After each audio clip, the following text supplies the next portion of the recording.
Hey guys, welcome to my channel.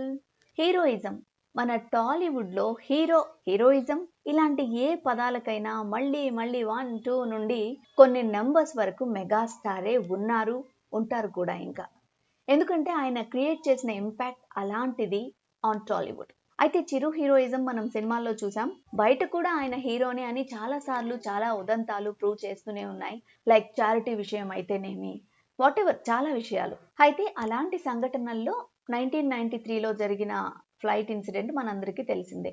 సరే, తెలిసిన వాళ్ళకేమో, తెలియని వాళ్ళ కోసం చెప్తాను. 1993లో అనుకోకుండా చిరంజీవితో పాటు కొంతమంది సెలబ్రిటీస్ జర్నీ చేస్తున్న ఫ్లైట్లో కాక్పిట్లో ప్రాబ్లం వచ్చింది. కాబట్టి అత్యవసర ల్యాండింగ్ చేస్తున్నట్లు అనౌన్స్ చేశారు. లోపలున్న అందరూ చాలా భయపడ్డారన్నమాట. అప్పుడు ఆ సందర్భంలో చిరంజీవి గారు, బాలకృష్ణ గారు లేచి అందరికీ ధైర్యం చెప్పారట.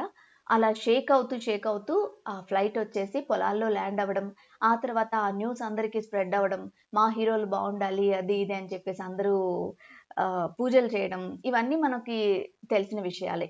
అయితే ఆ సందర్భంలో చిరంజీవి తన హీరోయిజాన్ని చాటుకున్నారు. అయితే రీసెంట్ గా సుహాసిని ఒక ఎక్స్పీరియన్స్ ని మనతో షేర్ చేసింది. సుహాసిని వాళ్ళు తిరుపతిలో షూటింగ్ ఉందని చెప్పేసి హీరోయిన్ సుహాసినితో పాటుగా హెయిర్ డ్రెస్సర్ అండ్ ఇంకొక వాళ్ళు కలిసి లేడీస్ అంతా ఉన్న ఒక జీప్ ని వెళ్తూ ఉంది.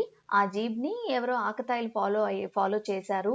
ఒక బీర్ బాటిల్ కూడా ఆ వెహికల్ మీద విసిరారు. సో లోపలున్న లేడీస్, హీరోయిన్ వీళ్ళందరూ భయభ్రాంతులకు గురయ్యి కారును ఆపేశారనమాట. అయితే దానికి ముందే కారులో వెళ్తున్న చిరంజీవి గారు అప్పటికప్పుడు మళ్ళీ కారుని వెనక్కి తిప్పుకొని దిగి వాళ్ళని మందలించి ట్రై చేశారంట. బట్ వాళ్ళు వినలేదు. ఎందుకంటే ఆల్రెడీ మద్యం మత్తులో ఉండడం వల్ల వాళ్ళు వినలేదన్నమాట. అప్పుడు గన్ తీసి వాళ్ళందరినీ బెదిరించేసి హీరోయిన్ ని వీళ్ళందరినీ కాపాడాడట. ఈ ఇన్సిడెంట్ ని డైరెక్ట్ గా సుహాసినినే చిరంజీవితో వీడియో కాల్లో షేర్ చేసుకుంది. ఇది ఇప్పుడు నెట్టింట చాలా వైరల్ అవుతోంది. ఏదేమైనా హీరోయిజం అంటే ఎవరైనా ఆపదలో ఉన్నప్పుడు రిస్క్ చేసి మరీ హెల్ప్ చేయడమే కదా. సో అదనమాట మన మెగాస్టార్ గురించి. ఇలాంటి మరిన్ని ఇంట్రెస్టింగ్ టాపిక్స్ షేర్ చేసుకుందాం. So please do subscribe.